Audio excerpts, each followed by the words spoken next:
सब कुछ छोड़ दिया सत्संग के प्रभाव से, परंतु कुछ समय बाद पता चला कि वो किसी लाइलाज बीमारी से ग्रसित हो चुका है। पर महाराज जी, जब वो सत्य मार्ग पर आ गया है, उसे इस भयंकर दुख का सामना क्यों करना पड़ रहा है? क्यों? हाँ, क्योंकि हमने बम्बूल बोया है तो कांटा तो लगेगा ना। तुम कितना सतमार्ग में आए हो तो ये तो तुम जान रहे हो, लेकिन इस शरीर की हम बात कर रहे हैं। बचपन से भगवत मार्ग में कभी किसी को ऐसे चोट पहुंचाई हो, ऐसा हो नहीं सकता। 13 वर्ष की अवस्था में घर से भगे थे, आज जो भी शरीर की अवस्था है ऐसे ही चले हैं। दोनों किडनी फेल है ना। ये नई खेती, उसका प्रभाव, हम दुखी नहीं हैं, हम रोगी नहीं हैं, हम परास्त नहीं हैं। किसी को विश्वास नहीं होता कि ऐसी दिनचर्या वाला आदमी किडनी फेलियर हो सकता है, विश्वास नहीं होता। वास्तविक बात सत्य है कि मेरी किडनी नहीं खराब है, इस शरीर की खराब है। अगर मैं स्वीकार कर लूं तो अभी तुम्हें पता चल जाएगा किडनी खराब है। भगवत चरणारविंद का आश्रय, भगवान नाम का बल, ये सब ठीक कर देता है। आपको चिंता नहीं करनी। जो भूल से गलती हो गई, आगे उसकी पुनरावृत्ति ना हो। नाम जप करते ही चलो, और ये मत सोचो कि अब हमको ये रोग हो गया तो भगवान ने क्यों दिया। आपने तो गलती इस जन्म की देखी है।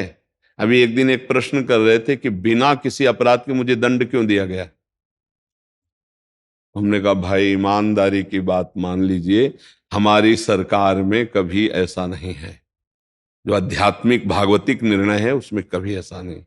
इसी जन्म के ऐसे पाप बताओ जिनका तुमने कोई प्रायश्चित नहीं किया, कोई दंड नहीं मिला, अब वो बो गए या वो फल नहीं देंगे आपको। ऐसी जगह पिटवाएंगे, ऐसी जगह फंसाएंगे जहां 100% सत्य हो, लेकिन वो एकांतिक पाप जिसको कोई नहीं जानता, वो तुम्हें वहां दंड देगा, तुम्हें भुगतना पड़ेगा। अवश्य में भोक्तव्यम कृतम कर्म शुभाशुभम। बाल ब्रह्मचारी जिंदगी में कभी भी अधर्म और असत्य और पाप आचरण न करने वाला महावैष्णव भीष्म जी महाराज 6 महीना बाणों की सैया पर पूर्व कर्म भोग, अवश्य में भोक्तव्यम। इस शरीर का जब निर्माण हुआ तो जो प्रारब्ध से सुख दुख बनाया गया उसको पूरे जीवन में भोगना पड़ेगा। अब जो हमारे अच्छे कर्म हैं वो पूर्व कर्मों को भस्म करेंगे, नवीन कर्म अच्छे हैं इसलिए हमें भगवत प्राप्ति हो जाएगी। लेकिन हमें पूर्व कर्मों से जब शरीर निर्माण किया गया तो उसमें दो रखे गए थे, एक पाप एक पुण्य। तो पुण्य का प्रताप अलग, सुख उन्नति जय, पाप का प्रताप पराजय अवनति दुख। ये भोगना पड़ता है बड़े बड़े सिद्ध महापुरुषों के शरीरों में। तो आप तो अभी इस बात को समझ लीजिए कि आपकी तो अभी कोई साधना ही नहीं है। तो आपको जो दंड मिल रहा है वो किसी के द्वारा नहीं निर्धारित किया गया, भगवान के द्वारा। अवश्य में, गीता में अवश्य में भोक्तव्यम कृतम कर्म शुभाशुभम। जो शरीर शुभ अशुभ से रच गया है, वो जो गोदाम है वो तो शरणागत हो, भजन करोगे तो भस्म हो जाएगा। जो आगे हैं अब सावधानी से चल रहे हो इसलिए गंदे काम होंगे। अगर भूल चूक से हो जाते हैं तो तत्काल उसका दंड मिलेगा, हृदय जलेगा, बहुत परेशानी महसूस होगी, उसी में भस्म हो जाएगा। लेकिन जो शरीर रचना में हुई कि भाई 80 साल जीना है, 5 साल की अवस्था में ये दंड, 18 में ये, 22 में वो मिलेगा। ये अब हमारी नई फसल है, नई खेती। हमें बहुत विवेक पूर्वक चलना है, घबराना नहीं कि भक्ति में चल रहे हैं तो अब कष्ट ज्यादा बढ़ रहे हैं। नहीं, 1 इंच भी कष्ट ज्यादा नहीं मिलेगा। जो हमें परिणाम भोगने वो भोगने ही हैं।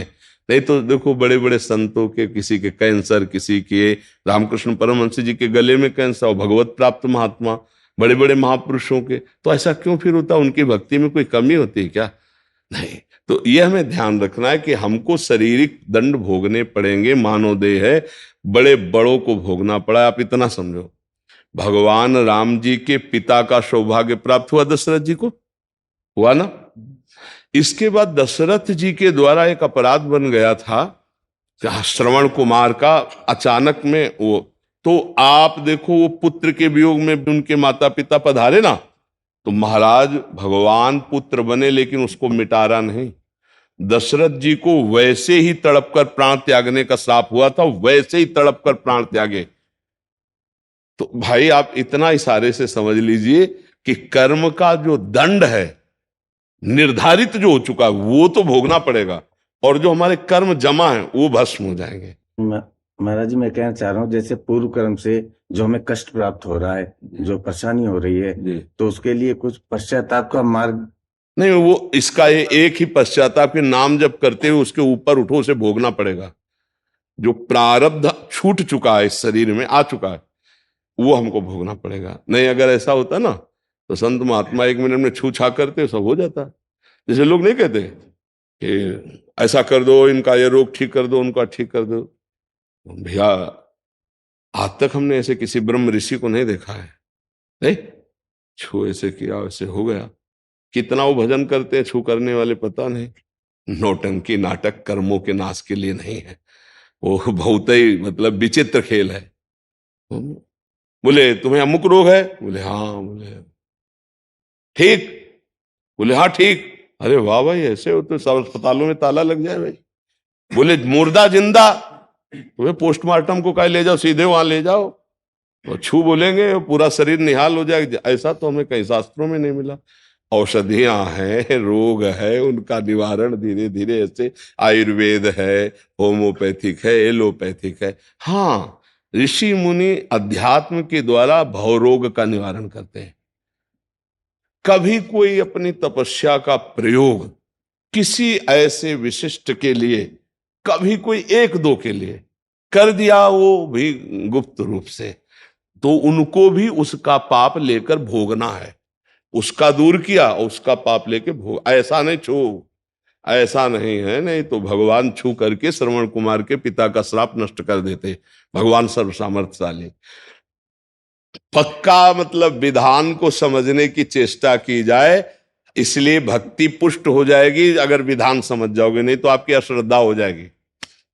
अगर आपका चिंतन प्रभु में लग जाए तो प्रभु शरीर रोगी होते हुए भी कोई फर्क नहीं पड़ता। लग गया महाराज जी, है लग गया। तो फिर अब शिकायत मत करो कि कोई रोग है, कोई कर। राधा, ये जाएगा, तुम नहीं हो, ये जाएगा। और आपने मेरा जीवन बदल दिया महाराज। हाँ नहीं, अभी तो क्या है, अभी थोड़ा और आगे बढ़ो, ऐसी ऊंचाई पे आओगे कि नाच पड़ोगे, रो पड़ोगे कि प्रभु आप बड़े कृपालु, प्रभु कि हमको संत समागम मिला। जब द्रवहि दीन दयालु राघो तो साधु संगति पाइए। सच्ची बता रहे हैं आपसे, हर समय ऐसा उत्साह और ऐसा बल बना रहता है केवल प्रभु के उससे। भगवान के माता पिता कंस कारागार में है, कितनी बड़ी अव्यवस्था है आप सोचो। गर्भवती मां देवकी, पिता, और अवतार किनका हो रहा है? सर्वलोक महेश्वर भगवान का। अब विचार करके देखो, भगवान वहीं उसी समय कंस को नष्ट कर देते जो चतुर्भुज नारायण रूप। नहीं, समय लीला, हमें जाओ छुपा दो जाके न। विचार कर, जब देवकी जी के सामने प्रकट हुई तो बालक रूप नहीं, चतुर्भुज भगवान का वो वहां वैष्णव तेज स्वरूप, 1 सेकंड में कंस को भस्म कर देते। लीला करने चुरा के रात्रि में भगवान को वहां छोड़ के आते हैं। फिर वो आते हैं 11 वर्ष की अवस्था के बाद, बाल खींच करके उसको परम धाम प्रदान। भगवान की हम जो लीलाएं गाते हैं उनका रहस्य समझो। जब भगवान ने उधर किया तो इधर कृष्णा अवतार में बाण मारा ना चरण में, तो हमारा कोई ना कोई कर्म जो किया हुआ है वो हमें भोगना पड़ेगा। ये किसी के छूछा जंतर मंत्र से नहीं जाने वाले। थोड़ी देर के लिए तुम्हारी दिमाग की स्थिति को बदल दे, ऐसे मंत्रों का प्रभाव होता है, और इसके बाद आपका कर्म भोग आपको भोगना ही पड़ेगा। ये जरूर देखा है हमने कि कोई महापुरुष जैसे करुणा कर दिए और आपका रोग ठीक कर दिया। कैसे? आपका रोग अपने में ले लिया। वही रोग थोड़े दिनों बाद उनके ऊपर प्रकाशित मिलेगा, पक्का। ये देखा है 1, 2, 4 घटनाएं ऐसी, पर ऐसा हमने आज तक नहीं देखा है छू और ये जंतुर बांध लो खत्म, ऐसा तो हमने नहीं देखा। इसलिए कह रहे नाटकबाजी में ना फंस के राधा राधा राधा ईमानदारी से चलो, अपने कर्मों का दुख सुख जो आवे उसको शांति से भोगते हुए अपनी जीवन यात्रा पूरी करो। हमारी बात जो शास्त्रीय बात है, नहीं ऐसा आज तक कोई ब्रह्म ऋषि इतिहास में नहीं दिखाई दिया। तो हमें फिर लगता है कि नौटंकी में हो सकता है, नहीं फिल्म में जैसे नहीं किया जाता, और नौटंकी में हो सकता है। सत्य में अगर ऐसा होता तो बड़े बड़े सिद्धों से हम मिले हैं जो गंगा किनारे ज्ञान के और प्रेम के ब्रज में, तो हमें तो आज तक ऐसा बड़े बड़े सिद्धों, ऐसे ऐसे महापुरुष जिनका लीला में प्रवेश है ना, बड़े कष्ट में जीवन में पीठ पड़े पड़े सड़ गई, त्वचा सड़ गई, और जिह्वा से नाम चल रहा, छुओ तो मशीन जैसा मंत्र यहां चलने लगे, बड़ी दिव्यता है। लेकिन शरीर का भोग हमने देखा उनको भोगना पड़ता है, बड़े बड़े सिद्धों। इसलिए भाई इस भ्रम में तो रहो मत। को ना काहू के सुख दुख कर दाता, निज कृत कर्मो भोग सुन भ्राता। अपने कर्मों का भोग भोगना पड़ेगा, इसलिए अब लो नसानी अब ना नसे। अब हम अच्छी फसल तैयार करेंगे, पिछली फसल हमें भोगना है, अगली तैयार करके मुक्त हो जाना है। ये ईमानदारी वाली बात समझ लीजिए। सही होना है अपने ईमान बल से। राधा राधा राधा ऐसे ऊंचाई में पहुंचो कि तुम्हें शारीरिक कष्ट ना पड़े। जो शारीरिक हो रहा है होगा, वो तुम्हें व्यथा ना पहुंचा पाए। सत्य के मार्ग को जानना, चलना और पाना ये बहुत कठिन हो रहा है। आज का जो समय हो रहा है ना, ये तो हम धन्य भाग मनाते हैं कि आप बैठ के सुनने आए हो। नहीं नहीं, आज इस सत्य मार्ग को लोग अवहेलना कर रहे हैं। सिर्फ हम नाटकबाजी को पसंद करते हैं। भगवान ने सिद्धांत बनाया, जैसे प्रधानमंत्री, राष्ट्रपति सब हमारे देश के है ना, पर हमारा एक भारतीय संविधान है, कानून है, और वो उन्हीं के द्वारा किस बनाया हुआ है, उन्हीं पदों के द्वारा सब निर्धारित किया हुआ है। अगर वो उसके कानून के विरुद्ध गलती करेंगे तो उनको भी जेल जाना पड़ेगा, चाहे 10 मिनट के लिए जाना पड़े, स्वीकार करना पड़ेगा ना। तो भगवान ने जो संविधान बनाए हैं, अगर वो भी लीला में उसमें त्रुटि हो गई तो फिर वो दिखाएंगे वो कि उसका विधान हमने स्वीकार किया है। तो हम लोग तो जीव हैं, बिल्कुल सत्य मार्ग में चलिए, डरिए मत। न रोग, न कोई बाण, न कोई धनुष, न कोई तीर, न गोली। नैनम छिन्दन्ति शस्त्राणि नैनम दहति पावका, न चैनम क्लेदन्त्यापो न शोष्यति मारुता। ये मेरा स्वरूप है और ये देह नष्ट होगा। कितनों को आग में फूंका जाता है, देखते हो आप, तो तुम्हारा शरीर नहीं फूकेगा क्या? और उसका समय है, आज नहीं तो कल जाएगा। इसके लिए चिंता मत करो। राधा राधा राधा, इसीलिए कह रहे इतने आध्यात्म की ऊंचाई पर चढ़ जाओ कि मृत्यु का भय खत्म हो जाए।